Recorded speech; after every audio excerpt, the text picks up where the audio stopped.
बिस्मिल्लाहिर्रहमानिर्रहीम। अस्सलाम वालेकुम। आप देख रहे हैं प्रोग्राम नुक्ता इम्तियाज। मैं हूं आपके साथ मिशेल बुखारी। इस प्रोग्राम में हमारे साथ मौजूद हैं इम्तियाज गुलसा। नाज़रीन, केपी के पुलिस की जानिब से गुज़श्ता दिनों नौजवान पर तशद्दुद किया गया, फिर उसके बाद एक नाज़ेबा वीडियो जो है वो भी जारी की गई, वो सामने आई, जिस पर लोगों में शदीद गम गुस्सा जो है हमने देखा। और कल खास तौर पर पेशावर की मुख्तलिफ इलाकों में सड़कों पर बड़े पुरतशद्दुद एहतजाज और मुजाहरे जो है वो होते रहे। यहाँ तक कि पुलिस को मुजाहिरीन को मुंतशिर करने के लिए लाठीचार्ज करना पड़ा, आंसू गैस की शेलिंग करनी पड़ी। और फिर उसके बाद हमने ये देखा कि इस वाक़े के फौरन बाद जब ये वाक़ा सामने आया तो जो इक़दामात हैं वो फौरी तौर पर उठाए गए और जो मुलव्विस एहलकार थे उनको फौरी तौर पर मुअत्तल कर दिया गया। और बाद में इंस्पेक्टर जनरल पुलिस फनाउल अब्बासी साहब ने SSP को भी ओहदे से हटा दिया और अब जुडिशल इंक्वायरी जो है उसका भी हुक्म दे दिया गया, अब वो भी शुरू कर दी जाएगी। वहां पे इस वक्त सूरत हाल क्या है, क्योंकि कल तो हमने देखा कि खासे इस पे लोग जो है वो गुस्से में थे, उनका गुस्सा ठंडा हुआ है इन इक़दामात के बाद या नहीं, इस पर हम बात करेंगे। हमें ज्वाइन किया है इस वक्त सफीउल्लाह गुल साहब ने, जो कि मकामी सहाफ़ी हैं, पेशावर से हमारे साथ मौजूद हैं। बहुत शुक्रिया सफीउल्लाह। एक तो मुझे बताइएगा कि कल के बाद जो फैसले किए गए हैं, अब जुडिशल इंक्वायरी भी होगी और पुलिस अफसरान के ज़रिए निगरानी भी इंक्वायरी हो रही है, तो लोगों में क्या कुछ थोड़ा सा गुस्सा उनका खत्म हुआ है, कम हुआ है, मुजाहिरे हो रहे हैं अभी भी या कम हो गए? जी बिल्कुल, जैसे आपने अपनी इब्तिदाइये में कहा कि खासतौर पे जुडिशल इंक्वायरी के बाद जो है कुछ चीजें जो है वो दूसरी तरफ चली गई हैं, क्योंकि इससे पहले यही था कि एतराज़ात भी लोगों की यही थे कि जो इंक्वायरी कमेटीज बनी है तो वो भी पुलिस डिपार्टमेंट ही की इंक्वायरी कमेटीज बनी है और बहुत ज्यादा जिस पर रिजेंटमेंट थी वो यही थी कि एक तो इनिशियल स्टेज भी कि जिस तरह ये वाकया पेश आया कि वो बड़ा सिंपल सा केस था कि साइबर क्राइम का, और लेकिन उसको मिसहैंडल हुआ, उसके बाद वीडियो का भी जिस तरह यानी था वो भी, उसके बाद फिर लोगों में यानी बहुत ज्यादा गम और गुस्सा, यानी ये सिर्फ एक के साथ नहीं है, किसी के साथ भी पेश आ सकता है। इनिशियली इब्तदाई तौर पर जिस आपने बताया कि पहले जो था वो सिर्फ 2 यानी 3 जो एहलकार थे और वो 2 यानी SHO भी और वो भी थे, लेकिन बाद में इवनिंग में जो प्रेशर बिल्डअप हुआ तो उसके बाद यानी फिर SSP, क्योंकि उसमें ये बात की आ रही है इंक्वायरी में, ये बात भी डिस्क्लोज की गई है कि जो ऑर्डर्स थे यानी वो हाई ऑफिसर्स यानी कि SSP उस वक्त वो लीड कर रहे थे कि उनकी तरफ से वो हुआ है, तो इसीलिए उनका भी यानी सस्पेंड किया गया।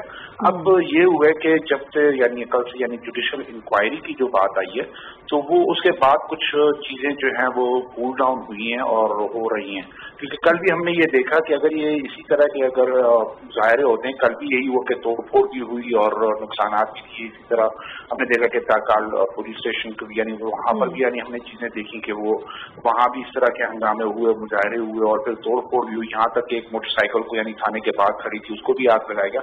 तो ऐसे उसमें जो होते हैं खास तौर पर यानी जो शरपसंद एलिमेंट्स जो होते हैं शामिल हो जाते हैं, वो शामिल हो जाते हैं और वो यानी अपना चाहे वो उसको स्कोर सेटलिंग कह रहे हैं या उसको वो शरपसंदी यानी उनका वो मेन एलिमेंट होता है कि जिसको यानी वो परसू कर रहे होते हैं, तो बहुत से ऐसे लोग उसका फायदा उठाते हुए जो है वो और ज्यादा यानी वो नुकसान पहुंचाने की कोशिश करते हैं। लेकिन अब ये है कि अब सबकी नजरें लगी हुई हैं कि जुडिशियल इंक्वायरी से यानी तो उसका आउटकम होगा और उसके बाद यानी क्या फैसला। मेरे ख्याल में 1 महीने के अंदर अंदर इसको पब्लिक करने का भी कहा गया। जी एग्जैक्टली, यानी कि एक मैक्सिमम जो होगा वो 1 महीने का जो टाइम है वो उसमें यानी, लेकिन उससे पहले भी यानी हो सकती है।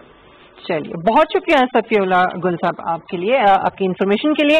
इम्तियाज साहब, ये वाकया कोई पहला वाकया नहीं है, एक तसलसल है वाकयात का। आप साहिवाल का वाकया देख लीजिए, आप मॉडल टाउन लाहौर का वाकया देख लीजिए और अब उसके बाद ये पेशावर का वाकया हो। आखिर वजह क्या है? खासतौर पर PTI की गवर्नमेंट जो सबसे ज्यादा पुलिस रिफॉर्म्स की बात करती थी और इमरान खान साहब, ये क्यों नहीं हो सका? 2 साल गुजर गए, फिर एक और वाकया। सिर्फ एक हुकूमत इसको नहीं कर सकेगी जब तक तमाम सियासी जमातों का इस अमर पे इत्तेफाक राय नहीं होगा कि पुलिस को हमने एक प्रोफेशनल फोर्स बनाना है, सियासी असर नफूस से आज़ाद, ताकि वो अपने फ़राइज़ आज़ादी से अंजाम दे सके, न कि एक ऐसा इदारा जो कि वज़ीर आला और वज़रा के मातहत हो और उन्हीं से अहकामात लेता रहे। कोशिश काफ़ी की PTI की हुकूमत ने, गुज़श्ता दौरे हुकूमत में नासिर दुरानी साहब के सरबराही में काफ़ी वहाँ पे तब्दीली देखने में आई, लेकिन सिर्फ एक शख्सियत से और उसके एक शख्सियत के एजेंडे से फ़र्क नहीं पड़ता जब तक कि वो उस इदारे की इर्द गिर्द उसको सपोर्ट ना हो, सोशल और पॉलिटिकल प्रेशर उस पर तब्दीली का। पीटीआई की जो पहली गवर्नमेंट थी उसमें तो मिसाली पुलिस बन के दिखाया केपीके की पुलिस। देखिए उसमें बिलाशुबा बहुत सारे अच्छे काम हुए और उसकी तारीफ आम लोगों ने भी की, और उसी वजह से ये कहा जाता रहा कि खैबर पख्तूनख्वा पुलिस बाकी 3 सूबों की पुलिस से बिल्कुल मुख्तलिफ है। तो अब इसमें बड़े गंभीर मसाइल हैं, ये सिस्टेमिक मसाइल उसको कहते हैं। तो इसीलिए हमने सोचा कि हम किसी एक्सपर्ट से बात कर लें। जी बिल्कुल। और इस वक्त जो हमारे साथ एक्सपर्ट हैं वो डॉक्टर शुएब सडल साहब हैं। मुख्तलिफ 3 सूबों में वो इंस्पेक्टर जनरल पुलिस रहे, उन्होंने फेडरल टैक्स ऑम्बड्समैन भी रहे, तो इन्हीं बड़ी एक अथॉरिटी उनको माना जाता है पुलिस और रूल ऑफ लॉ के हवाले से। तो सडल साहब से हम पहला सवाल यही पूछना चाहेंगे कि जो जुडिशल इंक्वायरी वगैरह तो हो गई, उसका ऐलान हो गया पेशावर में, आप ये बताइए कि माजी में भी इस तरह के बहुत सारे कमीशन बने, कमेटियां बनती हैं और उसके बाद फिर वो बिल्कुल ज़हनों से महव हो जाते हैं। तो ये बताइए कि क्या कमीशन बनने से मुस्तकबिल में इस नौयत के वाक़यात की पेशबंदी मुमकिन है? देखें, ये बेसिकली एक सिस्टेमिक प्रॉब्लम है और जब तक हम इसका कोई सिस्टेमिक सोल्यूशन नहीं निकालेंगे, खाली इससे जुडिशल इंक्वायरी से मेरा नहीं ख्याल के मसला हल होना है। लेकिन वक्ती तौर पे लोगों को कुछ स्पेसिफाई करने के लिए ठीक है, एक पैलिएटिव के तौर पे तो ये आप कह सकते हैं। But my own view is के वी नीड होलसेल रिफॉर्म्स जो कि लॉन्ग ओवर ड्यू है, और हमारा जो सिस्टम है वो एक कॉलोनियल जो पुलिसिंग मॉडल है उस पर बेस्ड है, और we should have done away with that in 1947. Unfortunately 25 के करीब कमीशन बहुत नेशनल और इंटरनेशनल बने हैं।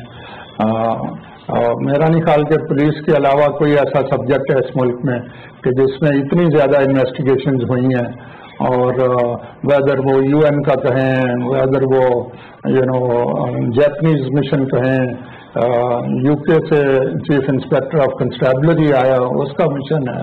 सो देयर इज नो डर्थ, लेकिन हुआ कुछ नहीं है इसलिए कि वो इम्प्लीमेंट नहीं होता।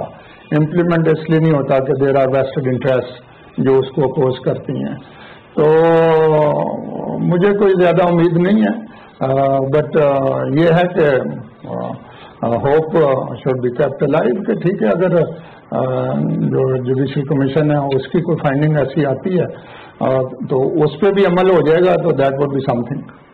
डॉक्टर साहब ये बताइएगा कि इस नौयत के वाक़यात बड़े तसलसल से क्यों होते रहते हैं?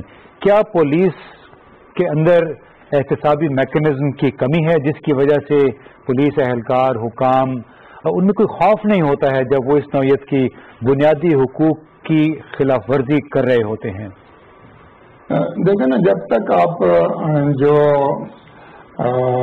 एक कॉलोनियल आउटफिट है पुलिसिंग की, उसको सर्विस ओरिएंटेड पुलिस में नहीं लाएंगे, यानी you have to transform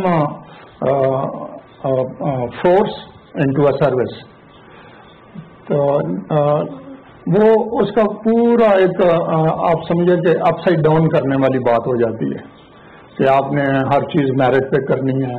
police वाले को ये बताना है कि you represent rule of law, आपने सारी इन्वेस्टिगेशंस इंडिपेंडेंटली करनी है, इर्रिस्पेक्टिव के आप किसी मिनिस्टर के अगेंस्ट कर रहे हैं या अपने किसी सीनियर अफसर के अगेंस्ट कर रहे हैं या कोई और ब्यूरोक्रेट है उसके अगेंस्ट कर रहे हैं। So you have to stay independent.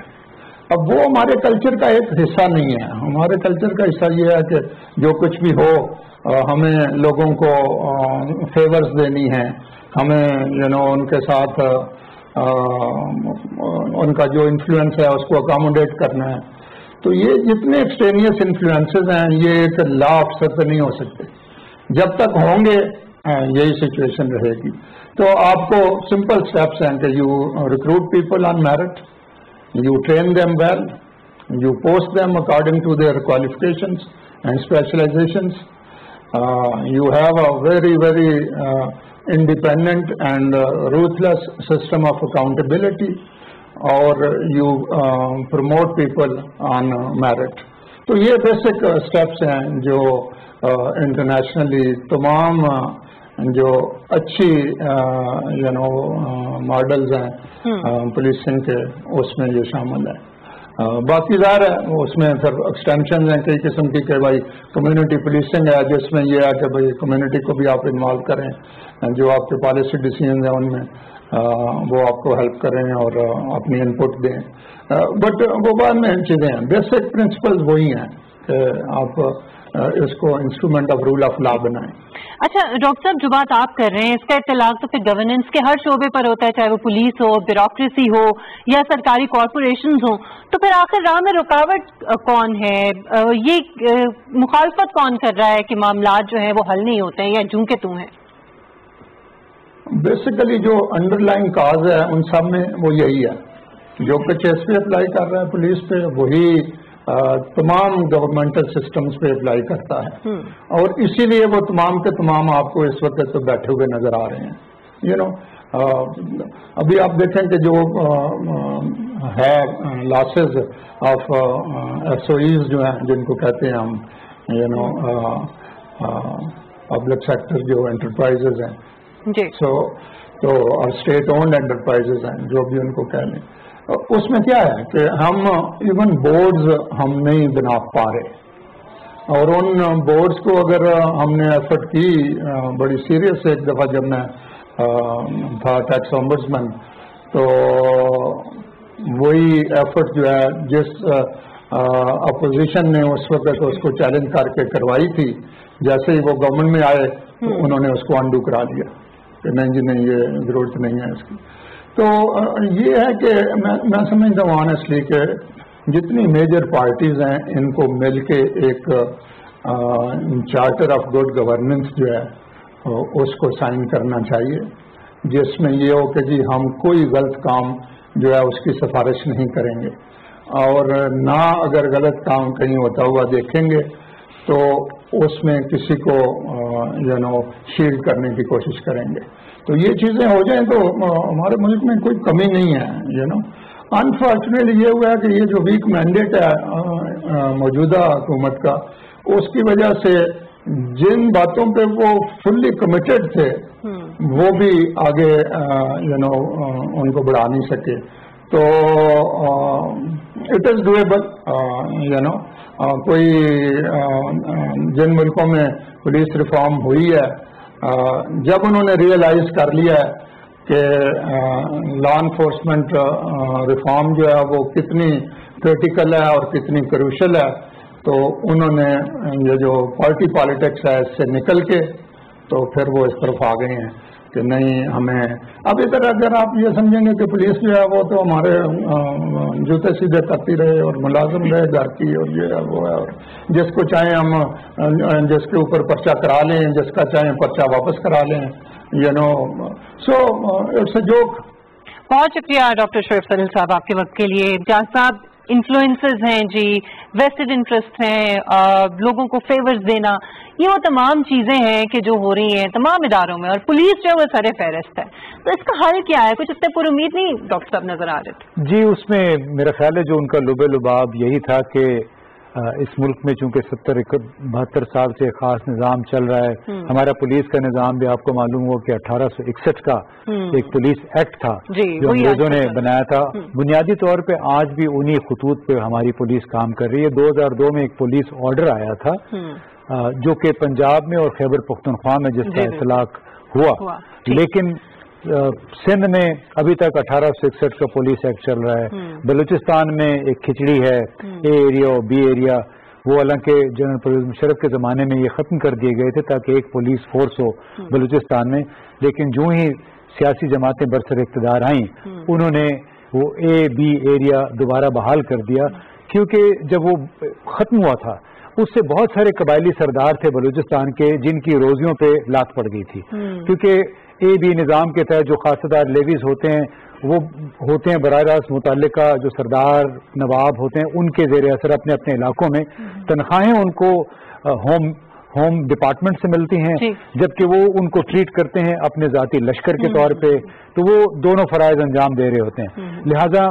सैदल साहब और इन जैसे बहुत सारे दर्दमंद पाकिस्तानी हैं, उनकी बड़ी शदीद ख्वाहिश है कि जो पाकिस्तान का मौजूदा गवर्नेंस का निज़ाम है उसको किसी न किसी तरीके से अलाइन किया जाए रूल ऑफ लॉ के साथ, अकाउंटेबिलिटी के साथ और शहरियों के बुनियादी हुकूक के साथ, क्योंकि वही समझते हैं कि जब तक अगर ये ना हुआ और जब तक उस गठजोड़ को ना तोड़ा गया जो कि गवर्नेंस स्ट्रक्चर्स के अंदर मौजूद है ब्यूरोक्रेसी के जरिए, और जो कि इस वक्त एक अंजुमन सताइश बाहमी की सूरत इख्तियार कर चुका है, वो गठजोड़ एक बड़ी रुकावट है इस्लाहात की राह में कि अगर उसको ना तोड़ा गया तो वजीर आजम का जो इस्लाहाती एजेंडा है, जो बार बार वो गरीब आदमी की बात करते हैं, इस्लाहात की बात करते हैं, ब्यूरोक्रेसी के और कुछ सियासतदानों के उस गठजोड़ की वजह से उस इस्लाहाती एजेंडे पे अमल दरामद नहीं हो सकेगा, बहुत मुश्किल होगा। तो ये भी कहते हैं कि विल हो, क्योंकि जिन ममालिक में ये हुआ है तो वो जब उन्होंने चाहा है तो हो गया है, तो ये इतना मुश्किल नहीं है। लेकिन चूंकि हमारा ये सिस्टम 70 साल का जो है वो इस तरह का बन चुका है कि उसको भी तोड़ते तोड़ते आप समझते हैं कि वक्त लगेगा। जी, उसमें देखिए वक्त तो लगेगा जब बहुत सारे वेस्टेड इंटरेस्ट स्टेक होल्डर्स हैं वो इकट्ठे हो जाते हैं किसी एक निज़ाम में, उनको फिर हिलाना आसान नहीं होता। और उम्मीद ये करनी चाहिए कि मौजूदा हुकूमत किस तरीके से ये जो ग्रिड लॉक है इसमें से खुद को निकालने की भरपूर सलाहियत भी रखती है, और हम उम्मीद यही होनी चाहिए कि ये इनका होल्ड जो है स्टेटस को का वो इस पे खत्म होगा, जिसकी वजह से वजीर आजम का इस्लाहाती एजेंडा पे अमल दरामद होगा, और उसी सूरत में अवाम पाकिस्तान के जो गालिब अक्सरियत है अवाम की उसको कुछ रिलीफ मिलेगा और कॉन्फिडेंस जो है वो उनका बहाल होगा। उम्मीद करते हैं कि इसी वाक़े को केस स्टडी के तौर पे लिया जाए और इसमें इंसाफ के तकाज़ों को पूरा किया जाए ताकि लोगों की जो उम्मीदें हैं इस हुकूमत से वो पूरी हो सके। नाज़रीन, एक ब्रेक लेते हैं, ब्रेक के बाद हम वापस आएंगे तो कुछ बात करेंगे उन शोबों की जिनके ऊपर बहुत बुरे असरात पड़े कोविड-19 की वजह से, अमूमन तमाम शोबों के ऊपर, खासतौर पर एजुकेशन का जो शोबा है वो कितने बुरे तरीके से मुतासर हुआ है, इसी पर बात करेंगे। एक ब्रेक के बाद हमारे साथ रहिएगा।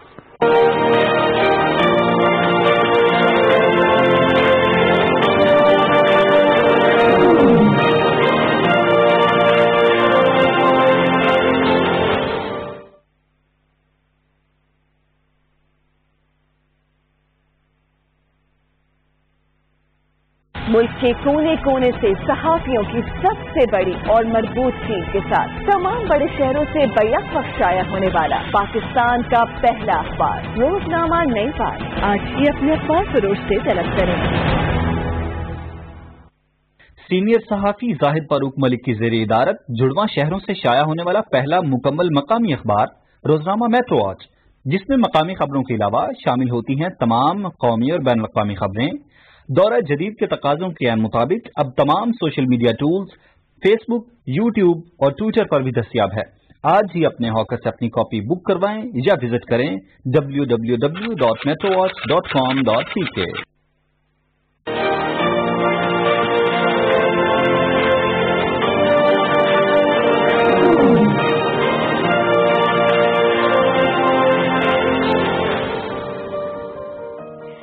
Welcome back. नाज़रीन, कोविड-19 की जो ताज़ा तरीन अपडेट है, सबसे पहले तो मैं आपको ये बता दूं कि गुज़श्ता 24 घंटों के दौरान पाकिस्तान के अंदर जो नए केसेस सामने आए हैं उनकी तादाद 3138 है, जो गुज़श्ता दिनों से ग्रेजुअली हम देख रहे हैं कि कुछ कम हो रही है।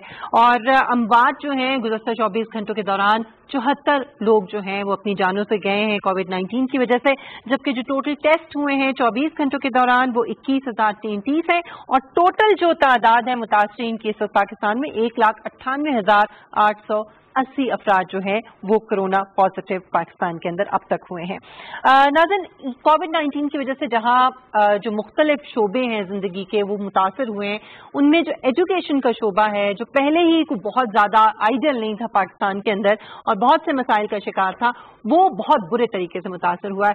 और उसमें जो हमारे पास ऑप्शन था जो पूरी दुनिया ने इख्तियार किया वो जाहिर है कि ऑनलाइन एजुकेशन का ऑप्शन था, क्योंकि जाहिर है बच्चे नौजवान जो है वो स्कूल्स में या यूनिवर्सिटीज या कॉलेजेस में नहीं जा रहे थे, तो यही ऑप्शन था कि ऑनलाइन उनको एजुकेट किया जाए। लेकिन पाकिस्तान में चूंकि वसाइल उस तरह से नहीं है, तो पाकिस्तान में कितना ये प्रैक्टिकल था या कितना कामयाब ये रहा है, इसी के ऊपर हम बात करेंगे। और हमें ज्वाइन किया है, हमारे साथ इस वक्त मौजूद हैं डॉक्टर मासूम यासीन रई साहब, डायरेक्टर हैं इंटरनेशनल इस्लामिक यूनिवर्सिटी के। सर, बहुत शुक्रिया आपके वक्त के लिए।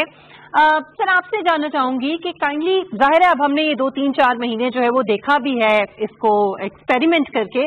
पाकिस्तान एक ऐसा मुल्क है जहां पर एक तो इंटरनेट की जो कनेक्टिविटी है या अवेलेबिलिटी है वो एक बहुत बड़ा मसला है अभी तक। दूसरा ये है कि यहाँ पर स्टूडेंट्स के पास जो है वो उस तरह से मेजॉरिटी जो स्टूडेंट्स हैं उनके पास लैपटॉप या कंप्यूटर्स नहीं हैं। तो आप समझते हैं कि ऑनलाइन एजुकेशन जो है वो पाकिस्तान के लिए फिजिबल है या एक कामयाब ऑप्शन है, इसको इख्तियार किया जाना चाहिए?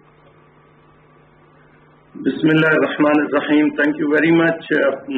मैं आपके सवाल को सम अप इस तरह से करूंगा कि हमें जब 3 महीने पहले इस चैलेंज का सामना करना पड़ा, जब अचानक, क्योंकि यूनिवर्सिटियां इसके लिए तैयार नहीं थी, ये एक नई पैडागॉजी थी, नया एक सिस्टम था ये ऑनलाइन एजुकेशन का, जिसके लिए हमें हर लेवल के ऊपर रेडीनेस चाहिए थी, टेक्नोलॉजी के लेवल के ऊपर भी, टीचर्स की ट्रेनिंग के लेवल के ऊपर भी, स्टूडेंट्स रेडीनेस के हवाले से, और फिर इवैल्यूएशन और असेसमेंट के हवाले से हमें रेडीनेस चाहिए थी। तो इसके लिए हमने पिछले 3 महीने बहुत सारी रियलिटीज को फेस किया, बहुत सारे चैलेंजेस को हमने फेस किया। इन तमाम रेडीनेस को के लेवल्स को के ऊपर अपने आप को पूरा लाने के लिए जब हमने सबसे पहले तो हमने ये किया कि हमने गूगल मीट का इंतखाब किया उस प्लेटफॉर्म के तौर पर, ताकि ऑनलाइन टीचिंग के लिए हम उसको यूज कर सकें, और उसको अपने यूनिवर्सिटी के LMS के साथ लिंक किया, और ये जो लर्निंग मैनेजमेंट सोल्यूशन के साथ उसको लिंक किया। उसके ऊपर अपने तमाम स्टूडेंट्स को, जैसे मेरी यूनिवर्सिटी में 30,000 स्टूडेंट्स हैं, जिसमें कोई 2,500 स्टूडेंट्स इंटरनेशनल स्टूडेंट्स हैं दूसरे ममालिक के, और बाकी जो स्टूडेंट्स हैं हमारे from every nook and corner of the country वो आते हैं। सबसे पहले हमने उन सबको के ईमेल्स को रजिस्टर किया अपने साथ, फिर उनके पास एक हमने क्वेश्चनेयर भेजा, एक सर्वे भेजा कि उनमें से कौन कौन तैयार है, मसलन किसके पास ये गैजेट्स हैं, यानी जिसके पास लैपटॉप है या टेलीफोन, जो स्मार्टफोन की फैसिलिटी है, इस तरह के जो गैजेट्स उनके पास हैं वो हमें ये बता दें, और कितने ऐसे हैं जो कि ऑनलाइन टीचिंग के लिए तैयार हैं।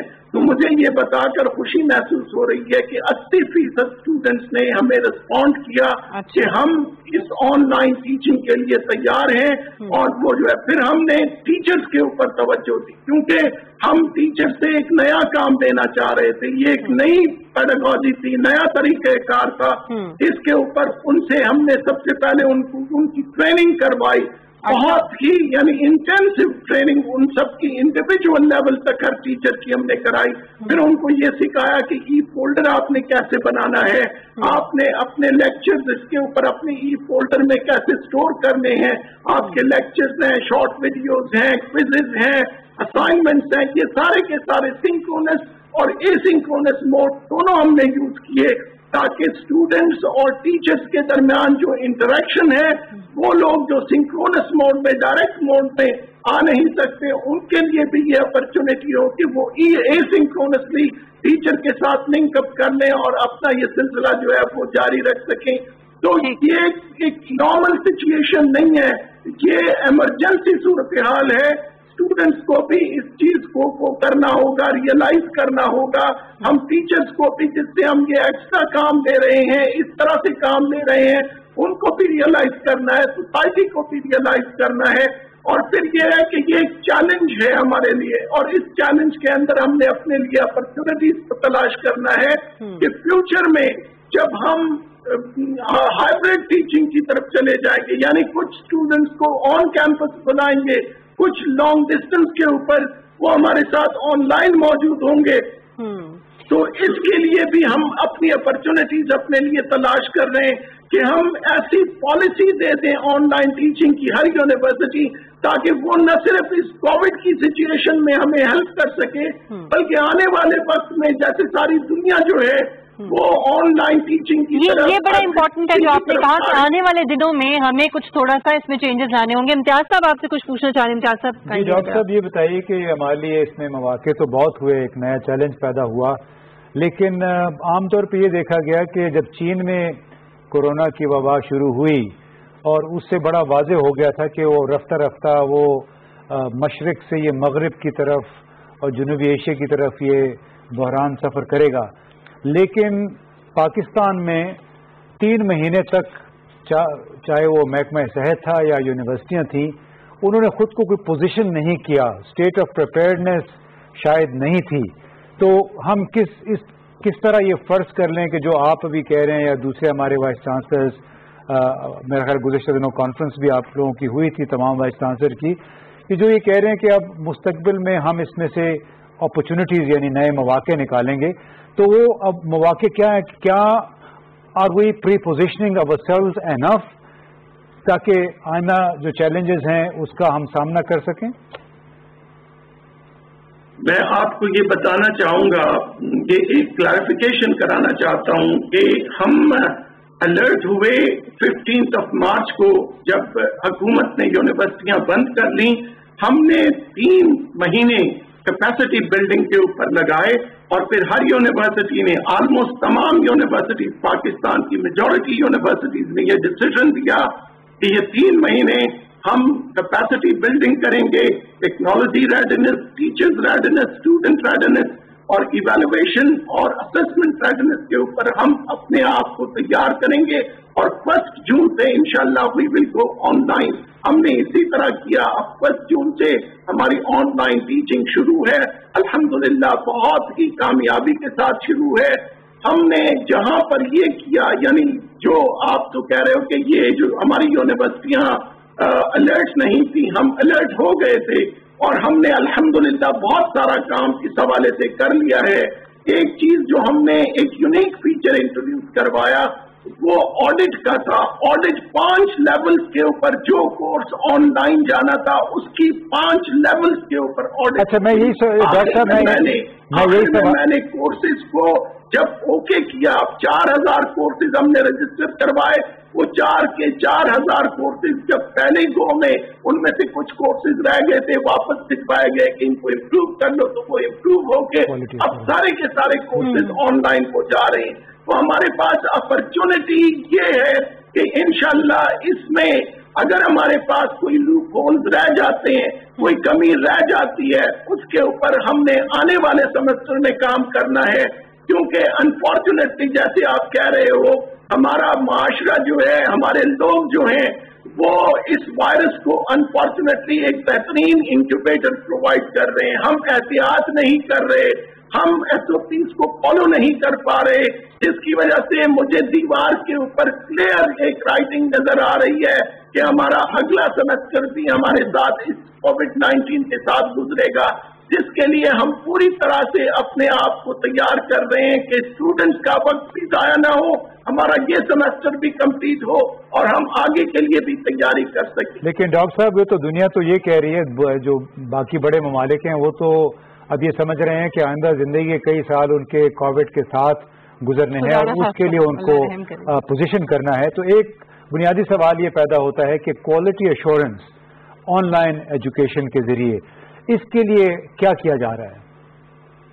देखिए, क्वालिटी एश्योरेंस के लिए जो हमारा QAA डिवीजन है, क्वालिटी असेसमेंट का, जो HEC में है, उसने अभी तकरीबन पाकिस्तान की 100 यूनिवर्सिटीज की ऑनलाइन टीचिंग का जो वो है क्वालिटी वो दे दिया है और उन्होंने टैबुलेट किया, उनकी मार्किंग कर ली और वो वेबसाइट के ऊपर अभी है। तो आप ये देख लें कि उसमें से बहुत सारी यूनिवर्सिटियां ऐसी भी हैं जिन्होंने 100% स्कोर किया है, कुछ ने उससे कम किया है। जिनको कहा गया कि आप इस एरिया को इम्प्रूव कर लें, हम इंशाल्लाह, मैं ये तो नहीं कहता कि आने वाले कई सालों तक हम इसके साथ वो करेंगे, इंशाल्लाह उम्मीद है कि तब तक हमारे पास वैक्सीन की जो प्रोडक्शन है वो आ जाएगी। अल्लाह करे कि ऐसा हो और हमें ज्यादा चैलेंजेस जो है वो मजीद ना फेस करने पड़े। लेकिन डॉक्टर साहब, कुछ इदारे तो ऐसे हैं, जैसे आपने कहा कि आपके 80% स्टूडेंट्स जो है उनके पास ये फैसिलिटी मौजूद थी, लेकिन जैसे हमारे गवर्नमेंट के इदारे हैं वहां पर ज़ाहिर जो स्टूडेंट्स पढ़ते हैं उनके पास इस तरह की फैसिलिटीज बहुत कम हैं, जो मेजॉरिटी हमारे इदारे हैं, स्कूल्स हैं, कॉलेजेस, यूनिवर्सिटीज हैं। दूसरा ये है कि जो फीस ली जा रही है अभी भी स्टूडेंट्स से, जो 2-3-4 महीने से नहीं जा रहे हैं, वो उनसे ट्रांसपोर्टेशन का भी जो है वो लिया जा रहा है, उसमें जो शामिल है, जो ड्यूज हैं, जो लाइब्रेरी के हैं वो भी लिए जा रहे हैं। तो पूछना मैं आपसे ये चाह रही हूँ कि क्या किसी किस्म की कोऑर्डिनेशन या कोई कोलैबोरेशन हो रही है मुख्तलिफ यूनिवर्सिटीज के दरमियान या कॉलेजेस के दरमियान, और कोई इसके ऊपर बातचीत हो रही है कि इस पर भी कोई लाएअमल जो है वो इख्तियार किया जाए? देखिए, जरूर हमारी हायर एजुकेशन के लेवल के ऊपर इसके ऊपर बात हुई है। इंशाल्लाह हर वो फीस का वो हिस्सा स्टूडेंट्स का जिसको उन्होंने इस सेमेस्टर के अंदर यूटिलाइज नहीं किया, आने वाले सेमेस्टर्स में वो उनकी फी में एडजस्ट किया जाएगा। ये हम स्टूडेंट को नुकसान नहीं देना चाहते, हम अपने ऊपर मुश्किलात को सह लेंगे। यूनिवर्सिटियां यानी काफी मुश्किलात में हैं, फाइनेंशियली बहुत मुश्किल हालात में हैं, लेकिन स्टूडेंट के ऊपर वो बोझ लाने की कम से कम हम कोशिश करेंगे। वो स्टूडेंट को वो फेवर जरूर मिल जाएगा, वो हम उनसे वो नहीं रोकेंगे। ठीक, बहुत शुक्रिया डॉक्टर मासूम यासीन ज़ई साहब आपके वक्त के लिए। इम्तियाज साहब, आप इस पर कुछ कमेंट करना चाहें, क्योंकि जो उन्होंने तरीकाकार बताया है कि आगे हमें क्या ऑप्शंस इख्तियार हम कर सकते हैं।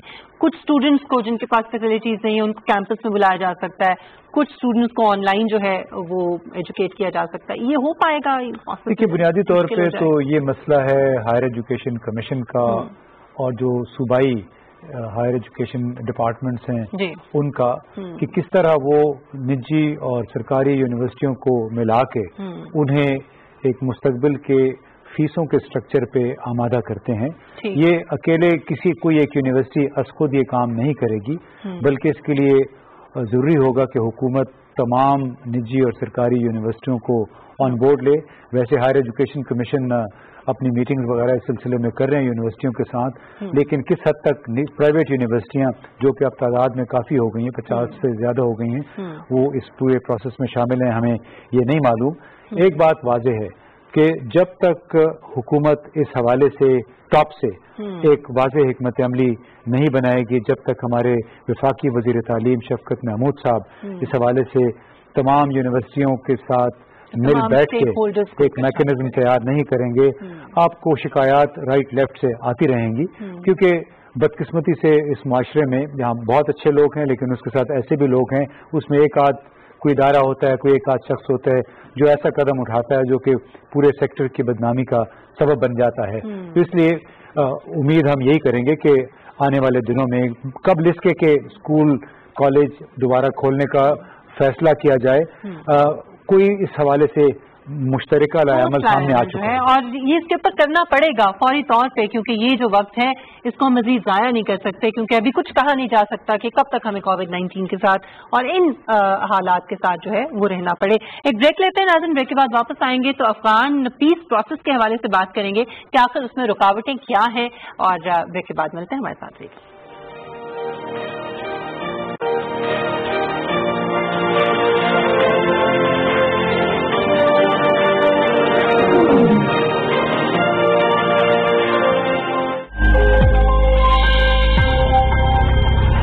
कोरोना वायरस के खिलाफ जंग में मजबूत कुव्वत मदाफ़त इंतहाई अहम है। ये हैं कुछ ऐसी ग़ज़ाएं जो हमारी कुव्वत मदाफ़त बेहतर बनाने में बेहद मुफीद हैं।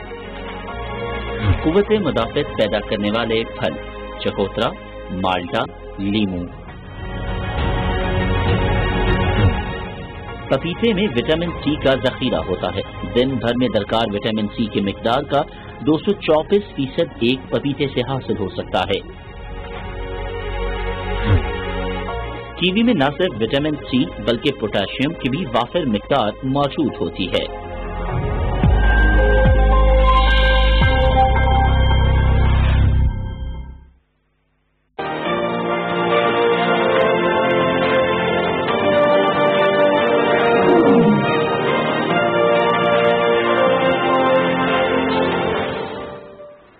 Welcome back. नाज़रीन, अमरीका और तालिबान के दरमियान फरवरी में कतर में जो मुआहिदा तय पाया था उसमें 10 मार्च से जो है इस पे अमल दरामद और उसका दूसरा मरहला जो मुज़ाकरात था वो शुरू हो जाना था, लेकिन अनफॉर्चुनेटली ताहाल इसमें डेडलॉक जो है मौजूद है। कुछ तो कैदी तालिबान जो कैदी हैं उनकी रिहाई का जो उसमें फैसला किया गया था वो अभी तक नहीं हुआ। 3000 के करीब कैदी जो है वो रिहा किए गए हैं, बाकियों का मसला अभी तक जूं का तू है। इसी तरह से अमरीकी फौज के इनखला का भी इसमें एक मामला है। फिर जो मुज़ाकरात हैं वो कहां पर होंगे, जगह का तयन जो है वो अभी तक नहीं हो पाया। लेकिन इसके अलावा भी जो पीस प्रोसेस में रुकावटें हैं, कुछ सिविल चैलेंजेस जो हैं वो भी इसमें हैं। और वो क्या सिविल चैलेंजेस हैं इस पे इम्तियाज साहब से बेहतर जो है वो कौन राय दे सकता है। तो इम्तियाज साहब, अफगान पीस प्रोसेस जो है उसमें ये तमाम अवामिल, ये जो मैंने जिसके ऊपर ज्यादा बात भी होती रहती है, लेकिन कुछ ऐसी चीजें भी हैं जिस पर इतना ज्यादा जिनको हाईलाइट नहीं किया जाता। मैं चाहूंगी जरा आप उस पर रोशनी डालें। देखिए, जब से हमने होश संभाला अफगानिस्तान क्राइसिस में है, ऐसे ही जैसे हम पाकिस्तान के हवाले से इस नौयत की बातें करते रहे हैं, नाजुक दौर से हम गुजरते रहे हैं। अफगानिस्तान में इस वक्त एक तरफ तो तशद्दुद है, दहशतगर्दी तशद्दुद के वाक़यात हैं, दूसरी तरफ करप्शन है, तीसरी तरफ मनशियात। अब ये 3 बड़े दुश्मन हैं इस वक्त। आप समझें कि अमन प्रोसेस के भी दुश्मन हैं, इसलिए कि लोग हुकूमती इदारों के अंदर करप्शन से बड़े नाला हैं, क्योंकि बराह रास्त उनकी जिंदगियां उससे मुतासिर होती हैं। मनशियात की जब स्मगलिंग होती है उससे फिर अफगानिस्तान की हुकूमत, उसके अवाम बदनाम होते हैं। और जब तशद्दुद के वाक़यात होते हैं, कभी दाइश उसमें उसकी जिम्मेदारी कबूल कर लेता है, कभी उसकी जिम्मेदारी तालिबान पे डाल दी जाती है।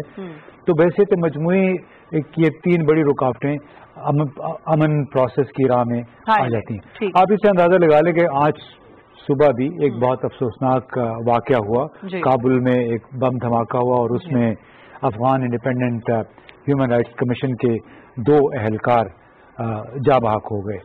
गुज़िश्ता हफ्ते अटॉर्नी जनरल के दफ्तर के बाहर जो 5 अहलकार, जिनमें 2 प्रोसिक्यूटर्स भी शामिल थे, हलाक कर दिए गए।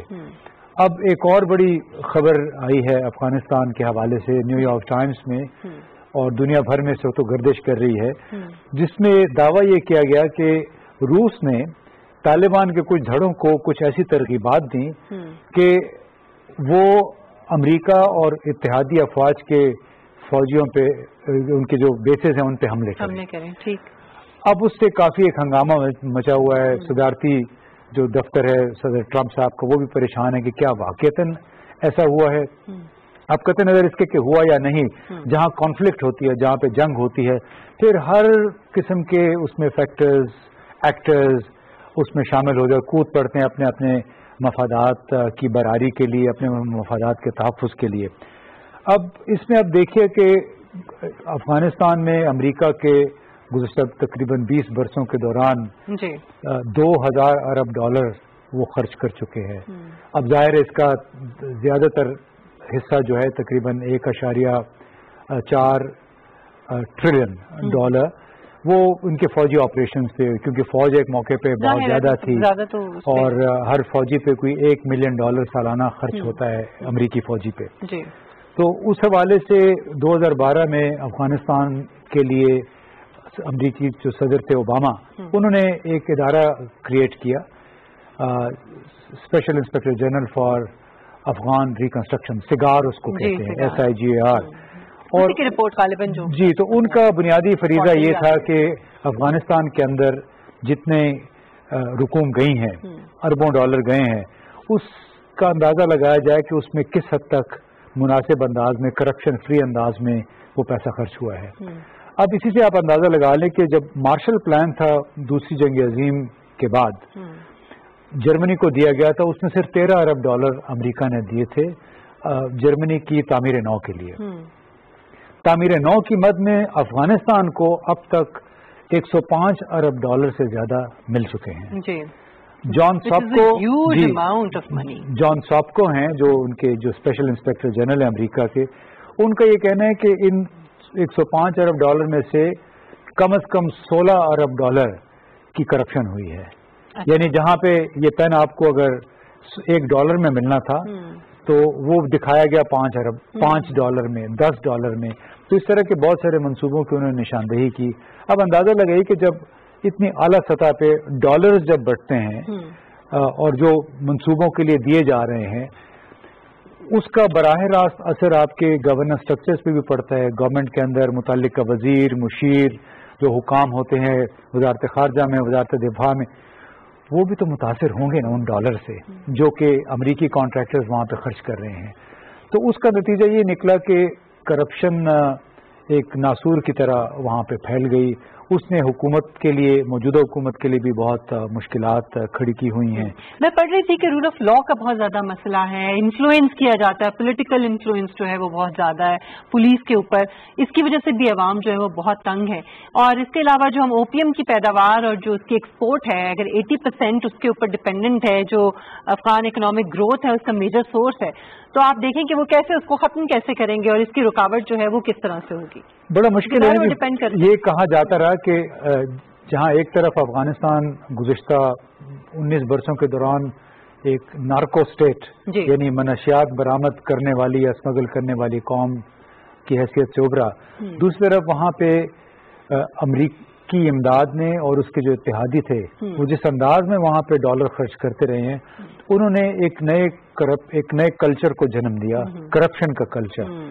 اور میں آپ کو بتاؤں کہ مجھے امریکہ میں اسی جس دفتر کا ہم ذکر کر رہے ہیں اس کے ایک بڑے سینئر صاحب ملے اور انہوں نے واضح طور پہ ایک افغانستان کے سابق صدر تھے ان کے حوالے سے کہا کہ ہمیں معلوم ہے کہ ان کے کون کون سے بینک اکاؤنٹ میں کتنے پیسے پڑے ہوئے ہیں، لیکن ہماری سیاسی مجبوریاں ہیں کہ ہم اس کا کچھ بگاڑ نہیں سکتے. ٹھیک ہے، سیاسی مجبوریاں یہی تھی کہ آپ افغانستان میں امن لانے کی کوشش کر رہے ہیں، اس کو اسٹیبلائز کرنے کی کوشش کر رہے ہیں، لہذا آپ اس طرف نہ جائیں جس کی وجہ سے وہاں کا جو بظاہر آپ کو استحکام نظر آ رہا ہے وہ متاثر ہو.